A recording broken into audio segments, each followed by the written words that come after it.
అందరికీ నమస్తే. This is big breakthrough. India Pakistan మీద రివెంజ్ తీసుకుంది. We hitted back Pakistan.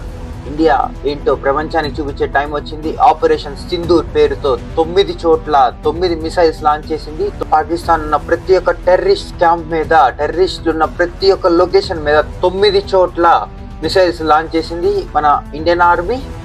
So ఈరోజు ప్రపంచానికి ఇండియా ఏంటో చూపించే టైం వచ్చింది.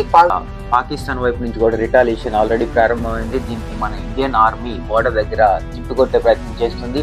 ఆల్రెడీ దాదాపు యుద్ధం స్టార్ట్ అయిందనే మనం చెప్పుకోవచ్చు. 10 రెట్లు ఎక్కువ ప్రతీకారం తీర్చుకోవడానికి భారత్ సిద్ధంగా ఉంది.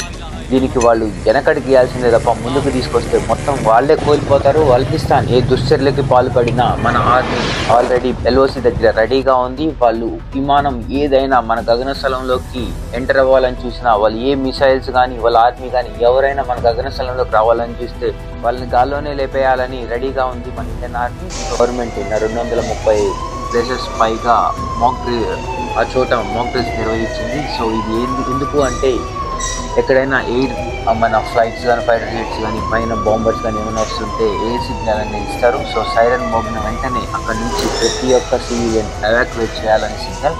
సో ఇది ఎప్పుడో పాతకాలం కార్గిల్ వార్ జరిగిన టైంలో ఈ మాక్ డ్రిల్స్ వాడాడు. మళ్ళీ ఈ మాక్ డ్రిల్స్ ఇప్పుడు వాడడం జరిగింది. సో మనం దీన్ని బట్టి చూసుకోవచ్చు. సంథింగ్ బిగ్ ఇస్ హ్యాపెన్ అనుకోవడం కాదు, ఆల్రెడీ అయిపోతుంది. పాక్ సైన్యం ఆల్రెడీ పూంచ్, రాజ్వరి, మెంతాల్ ఆల్రెడీ ఈ ప్లేసెస్ లో ఇవాళ యుద్ధ ట్యాంకులతో వాళ్ళ సైన్యంతో ఆల్రెడీ యుద్ధం స్టార్ట్ చేసింది. మన మీదకి కాల్పులతో తగబడుతుంది. మన భారత సైన్యం దీన్ని తిప్పుకొచ్చే ప్రయత్నంలో ఉంది. సో ఏం జరుగుద్దో రేపు పొద్దున కల్లా మనం లేటెస్ట్ అప్డేట్స్ చూద్దాం. భారత్ శ్రీనగర్ ఎయిర్పోర్ట్ ని క్లోజ్ చేసింది. అక్కడ ప్రతి ఒక్క ఇంటర్నేషనల్ ఫ్లైట్స్ ల్యాండింగ్ టేక్ఆఫ్స్ జరుగుతుంటాయి. ఎవరికి మన వల్ల ఇబ్బంది కలగకూడదు, ఏ ఫ్లైట్ కి ఇబ్బంది కలగకూడదు అన్న ఒక ఉద్దేశంతో శ్రీనగర్ ఎయిర్పోర్ట్ కూడా క్లోజ్ చేసింది. అక్కడంతా హై అలర్ట్ ప్రకటించింది మన భారత్.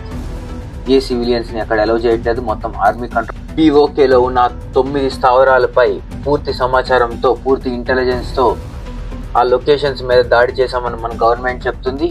సో పిఓకేలో ఉన్న టెర్రరిస్ట్ క్యాంపులు ప్రతి ఒక్క టెర్రరిస్ట్ క్యాంప్ మీద దాడి చేశాం. పిన్ టు పిన్ పెట్టి మరీ దాడి చేశాం. మనకి మినిస్ట్రీ ఆఫ్ డిఫెన్స్ నుంచి ఒక లెటర్ కూడా రిలీజ్ చేయడం జరిగింది. పలానా టైంలో ఇలాగ మేము అటాక్ చేసాం, ఎక్కడి నుంచి అయితే టెర్రరిస్ట్ యాక్టివిటీస్ జరుగుతున్నాయో ఆ చోట మేము అటాక్ చేసాం అని ఒక ప్రెస్ లెటర్ కూడా రిలీజ్ చేయడం జరిగింది మినిస్ట్రీ ఆఫ్ డిఫెన్స్ దగ్గర నుంచి. క్లియర్ కట్ గా మన భారత్ చెప్తుంది, ఈ దాడిలో, ఈ ఆపరేషన్ లో ఎక్కడ మిలిటరీ బేస్ మీద కానీ మిలిటరీ క్యాంప్స్ మీద కానీ ఎక్కడ దాడులు జరగలేదు. ఏ ఆర్మీ చనిపోలేదు.